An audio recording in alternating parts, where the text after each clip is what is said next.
Okay. Hi, I'm Didigu Esther, but I just prefer to be called Didi. Um, I currently work as a financial advisory analyst at Shell's Professional Services. It's a consulting firm where we, do taxes, assurance and audits, and there is the advisory unit, and that's where I'm part of.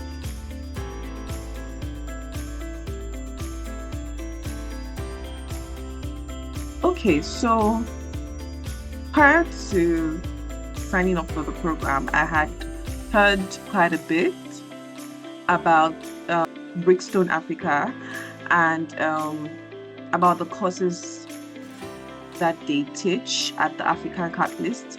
And to be honest, they were all good things. They were teaching, you know, things that people would really need, entrepreneurs would really need to scale, understand. Even people that are not entrepreneurs just have an idea of just really like project finance. I was really hearing good things about it. So I'm like, why not give it a try? So I was expecting to learn, as someone who had just recently developed interest in the project stroke infra finance space. I was expecting to learn a lot,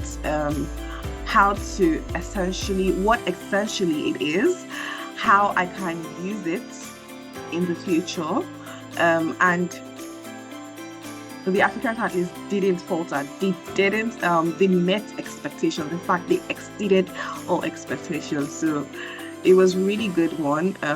I don't have anything negative to say about it. It was a very good experience. Okay, so as an advisory analyst at Shell's Professional Services, the DFIP program deepened my appreciation for how multidisciplinary and iterative infrastructure finance truly is.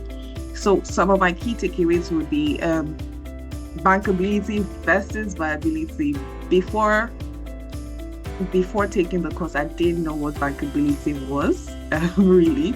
But a major insight was that understanding that projects can be viable yet unbankable was one. The distinction reshaped how I think about risks, structuring, and the importance of really aligning the incentives across the public, the private, and the development stakeholders.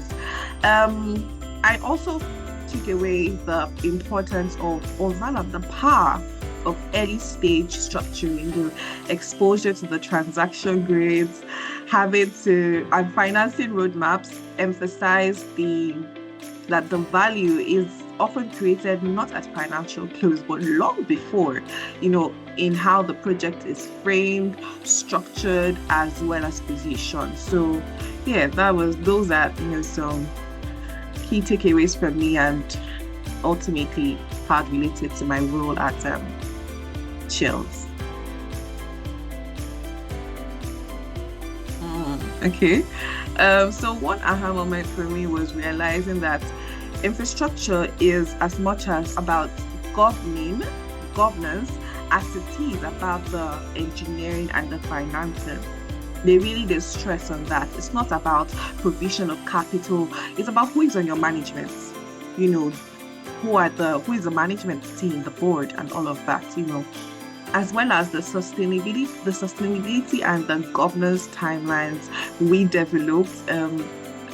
It really just helped me see how institutional alignments, community buy-in, and transparent frameworks are not just environmental social governance add-ons. They are core mitigants, risk mitigants. So yeah, that was one aha moment. There were actually multiple aha moments, but yeah, that was one key takeaway.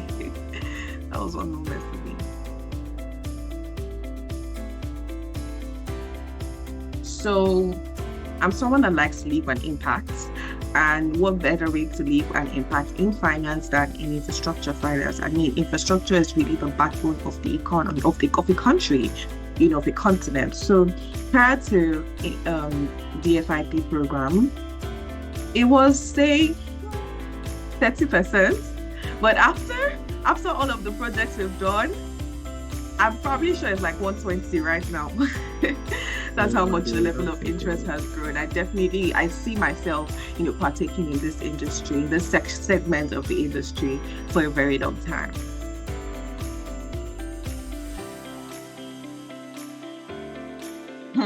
Can I be very honest? Time. You need to make time for it because prior to the start of the program, I didn't think it was going to be so time consuming, but you're going to learn a lot because it's so packed. The facilitators, Mr. Femi, Jacinda did an excellent job. The whole the curriculum is very packed, so you're going to have to make time to take the required readings. You're also going to have to take time to also partake in the project, because that's basically practical from what you learned in class, right? So you just don't want to come and read, you also want to take part in the projects as well. So yes, make time, ensure that you have enough time on your schedules to do that. And another advice is be very open to learning, because you're going to unlearn, you're going to relearn a lot of things. Things that you felt you knew. I'm sorry, you come here and you see that Mr. Femi, or what facilitator is telling you, oh no, you think, oh, sustainability is not really important. You come here and hear, oh, there's something called the INC performance standards. Oh, okay. So yes, you just have to make time, be open to learning. And yeah, I think those are the core, major points for me.